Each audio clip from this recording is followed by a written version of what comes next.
আসসালামু আলাইকুম, welcome to channel medical student Bangla. তাহলে আজকে আমরা ভিডিওটা আলোচনা করব হচ্ছে ফ্যাটি অ্যাসিড সিনথেসিস নিয়ে। তো ফ্যাটি অ্যাসিড সিনথেসিস আমরা জানি যে ফ্যাটি অ্যাসিড সিনথেসিস হচ্ছে গ্লুকোজ থেকে। কিভাবে? দেখো, আমরা যখন খাবার খাই কার্বোহাইড্রেট ডাইজেশনের পরে কী তৈরি হয়? গ্লুকোজ তৈরি হয়। সেই গ্লুকোজগুলো ইমিডিয়েটলি লিভারে আসার পরে কী হয়? গ্লাইকোলাইসিসের মাধ্যমে ভেঙে এটিপি তৈরি করে।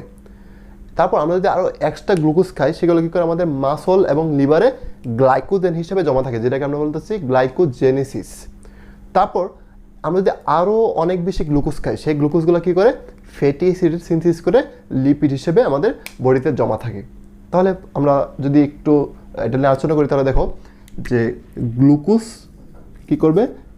গ্লুকোজ ট্রান্সপোর্টার বা গ্লুটের মাধ্যমে কী করবে? আমাদের সেলে সাইটোপ্লাজম চলে আসবে এবং সেই গ্লুকোজ থেকে কী তৈরি করবে?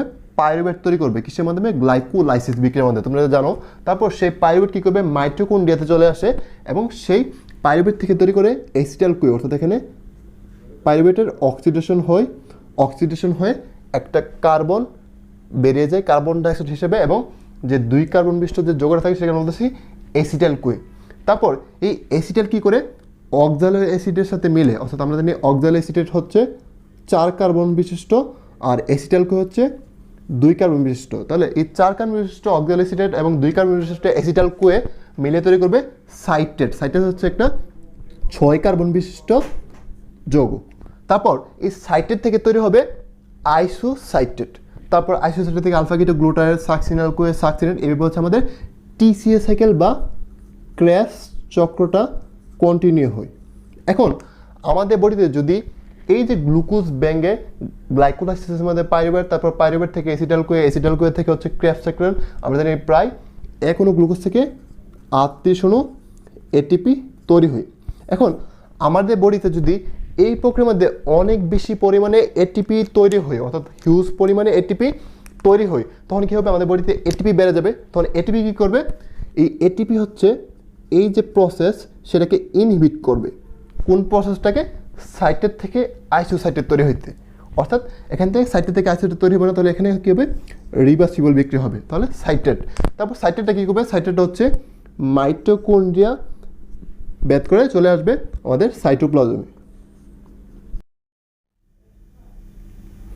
তাহলে সাইট্রেট এই মাইটোকন্ড্রিয়াল মেমব্রেন ক্রস করে চলে আসবে আমাদের সাইটোপ্লাজমে। আশা করে কী করবে? এই সাইট্রেট হচ্ছে আবার স্প্লিট হয়ে যাবে অক্সালো অ্যাসিটেট এবং হচ্ছে অ্যাসিটাইল কোয়ে। তারপর কী হবে? এই অক্সালো অ্যাসিড থেকে তৈরি হবে হচ্ছে ম্যালেট। তারপর এই ম্যালেট তৈরি করবে কি? ম্যালেট তৈরি করবে হচ্ছে পাইরুভেট।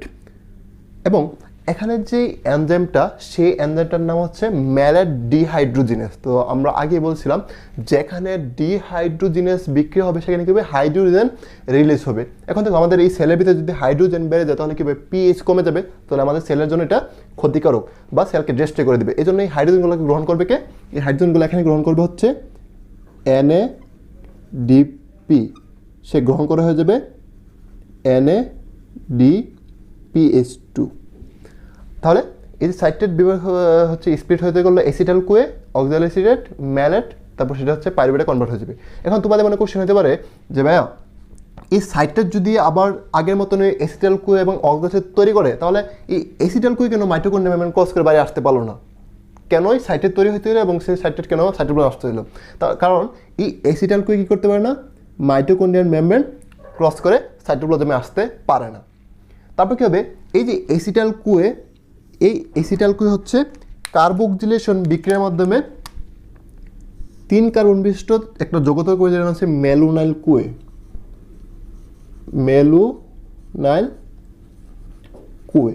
তাহলে বিক্রিয়াটার নাম কি বললাম আমরা? কার্বক্সিলেশন বিক্রিয়া মানে কি? কার্বন ডাইঅক্সাইড অ্যাড করা, অর্থাৎ একটা কার্বন অ্যাড করা। তাহলে দেখো অ্যাসিটাইল কোয়ে ছিল 2 কার্বন বিশিষ্ট, তার সাথে আমরা একটা কার্বন যোগ করলাম, তার নাম হয়ে, তাহলে এটা হয়ে গেল 3 কার্বন। তাহলে যেহেতু এটার নাম কার্বক্সিলেশন বিক্রিয়া, তাহলে এনজাইমটার নাম কী হবে? Acetyl CoA carboxylase.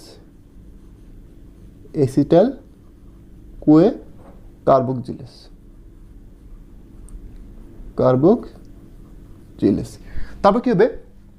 এই ম্যালোনাইল কোয়ে হচ্ছে আবার ডিকার্বক্সিলেশন বিক্রিয়ার মাধ্যমে তৈরি করবে অ্যাসিটাইল কোয়ে, অ্যাসিটাইল কোয়ে। এবং এখানে কি হবে, একটা কার্বন ডাইঅক্সাইড বেরিয়ে যাবে। এবং এখানে হেল্প হবে হচ্ছে, এখানে কি হবে, যেহেতু কার্বন বেরিয়ে যাচ্ছে, এখানে বিক্রিয়াটা হচ্ছে একটা ডিহাইড্রোজেন বিক্রিয়া, সেজন্য এখানে কি হবে, একটা এখানে মেলোনাইন কোয়ে থেকে যখন অ্যাসিটাইল কোয়ে তৈরি হবে, তখন এখানে হচ্ছে একটা লাগবে NADPH2 ইউজ হয়ে যাবে এবং তৈরি করবে NADP। এবং এই NADPটা হচ্ছে কোথা থেকে আসবে, এই NADPটা আসবে হচ্ছে SMP শান থেকে। SMP শান কি, আমরা SMP শান আগের ভিডিওতে আলোচনা করেছি, তোমরা দেখে নিও। আমরা জানি যে এই যে গ্লুকোজ থেকে তৈরি হয় গ্লুকোজ 6 ফসফেট। এই গ্লুকোজ 6 ফসফেট কোথায় যায়, এন্টার করে হচ্ছে SMP শান্ট পাথওয়েতে। দেন এই SMP শান্ট পাথওয়েতে কি তৈরি হয়, রাইবোজ সুগার এবং NADPH2। এবং এই NADPH2টা কই ব্যবহৃত হয়, যে এই বিক্রিয়ার মাধ্যমে। তাহলে এই অ্যাসিটাইল কোয়ে তৈরি করলো। তারপর কি হবে, এখানে আমাদের একটা এনজাইম আছে, এই এনজাইমটার নাম হচ্ছে fatty acyl Koi synthetase enzyme. Fatty acyl Koi synthetase enzyme নাম কি, ফ্যাটি অ্যাসাইল কোয়ে সিনথেটেজ। তাহলে নাম দেখে বুঝতেছো যে কি তৈরি করবে, সিনথেসিস করবে কি, ফ্যাটি অ্যাসাইল, অর্থাৎ অ্যাক্টিভেটেড ফ্যাটি অ্যাসিড। আমি আগে ভিডিওতে এটা বলছিলাম। এবং এই যে ফ্যাটি অ্যাসাইল সিনথেসিস এনজাইমে এখানে একটা জিনিস কাজ করবে, সেটা হচ্ছে অ্যাসিটাইল কোয়ে, সেটা হচ্ছে প্রাইমার হিসেবে কাজ করবে। একটা অ্যাসিটাইল কোয়ে কী করবে, প্রাইমার হিসেবে কাজ করবে। এই অ্যাসিটাইল কোয়ে করবে, একটা প্রাইমার হিসেবে কাজ করবে। এবং এই এনজাইমটা কী করবে, এই যে বিক্রিয়ার মাধ্যমে যে অ্যাসিটাইল কোয়েগুলো তৈরি করবে, সেই অ্যাসিটাইল কোয়েগুলোকে এখানে এনজাইমের সাথে নিয়ে আসবে এবং দুইটা অ্যাসিটাইল কোয়ে মিলে তৈরি করবে 4 কার্বন বিশিষ্ট। তারপর কী করবে, আবার পরবর্তী রিপিটেড বিক্রিয়ার মাধ্যমে এভাবে তৈরি করবে আরেকটা অ্যাসিটাইল কোয়ে, তারপর সেটা হচ্ছে 6 কার্বন বিশিষ্ট। তারপর আবার আরেকটা নিয়ে আসবে এভাবে 8 কার্বন, 10 কার্বন, তারপর হচ্ছে 12 কার্বন, 14 কার্বন, 16 কার্বন, এভাবে করতে একটা লং ফ্যাটি অ্যাসিড চেইন তৈরি করবে। তাহলে এই হচ্ছে আমাদের ফ্যাটি অ্যাসিড সিনথেসিসটা হয়ে থাকবে। তাহলে এখানে কোন এনজাইমটা কাজ করতেছে, তার নাম হচ্ছে fatty acyl Koi synthetase enzyme. এবং এখানে এই যে অ্যাসিটাইল কোয়েটা, এটা হচ্ছে প্রাইমার হিসেবে কাজ করতেছে। এবং যে নতুন এই বিক্রিয়ার মাধ্যমে যে অ্যাসিটাইল কোয়ে তৈরি করবে, এইগুলো কী করবে, এনজাইম কী করবে, তাদের মধ্যে যোগ করে করে আস্তে আস্তে ফ্যাটি অ্যাসিড চেইনটা কী করবে, লং করবে।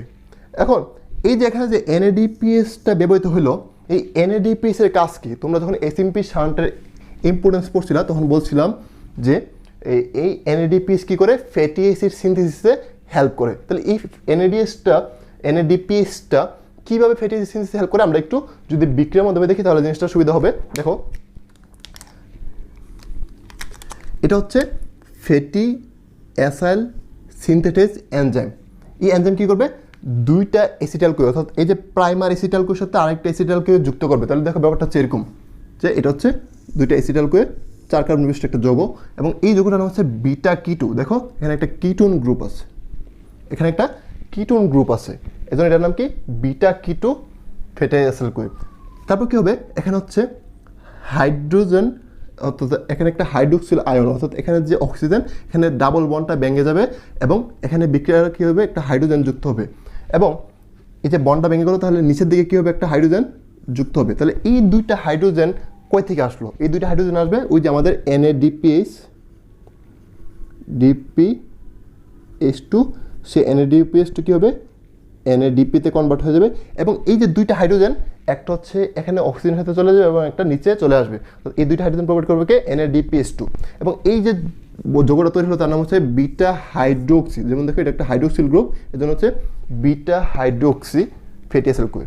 তারপর কী হবে, তারপর হচ্ছে এই যে 2 নাম্বার এবং 3 নাম্বার কার্বন, তাদের মাঝখানে একটা ডাবল বন্ড তৈরি হবে, ডাবল বন্ড তৈরি হবে। এবং এই যে এখানে একটা হাইড্রোজেন এবং এই হাইড্রোক্সিল আয়ন, দেখো একটা হাইড্রোজেন এবং এই হাইড্রোক্সিল আয়ন মিলে তৈরি করবে কি, পানি, অর্থাৎ এখানে পানি বেরিয়ে যাবে এবং মাঝখানে একটা ডাবল বন্ড তৈরি হবে। তাহলে তোমরা জানো যে ফ্যাটি অ্যাসিড চেনের ভিতরে ডাবল বন্ড থাকলে সেটা কেন বলি, আনস্যাচুরেটেড ফ্যাটি অ্যাসিড। তাহলে আনস্যাচুরেটেড ফ্যাটি অ্যাসিড তৈরি হলো। তারপর কী হবে, তারপর হচ্ছে এখানে যে ডাবল বন্ডটা ভেঙে একক বন্ধন হবে এবং এই পাশে একটা হাইড্রোজেন যুক্ত করবে, এই পাশে একটা হাইড্রোজেন যুক্ত করবে, অর্থাৎ CH2 এবং CH2 তৈরি করবে। তাহলে এখন আবার দেখো এই দুইটা হাইড্রোজেন কই থেকে আসবে, এই দুইটা হাইড্রোজেন আবার ওই যে আরেকটা NADPH2 ভেঙে তৈরি করবে NADP, এবং এই হাইড্রোজেনগুলো কী করবে, এই হাইড্রোজেনগুলো হচ্ছে কার্বন যুক্ত হবে এবং এই যে আনস্যাচুরেটেড ফ্যাটি অ্যাসিডটা ছিল, এই আনস্যাচুরেটেড ফ্যাটি অ্যাসিডটা কী করবে, স্যাচুরেটেড ফ্যাটি অ্যাসিডে কনভার্ট হয়ে যাবে। তাহলে এভাবে হচ্ছে আলটিমেটলি এই রিপিটেড বিক্রিয়ার মাধ্যমে হচ্ছে 2টা, তারপর 4টা, তারপর 6টা, 8টা এরকমভাবে ফ্যাটি অ্যাসিড চেইনটা কী হবে, সিনথেসিস হবে। আর এভাবে হচ্ছে আমাদের ফ্যাটি অ্যাসিড সিনথেসিস হয়ে থাকে। তো আশা করি তোমরা এই বিক্রিয়ার সবাই বুঝতে পারছো। তো সবাইকে অনেক ধন্যবাদ আমাদের ভিডিও দেখার জন্য। আসসালামু আলাইকুম।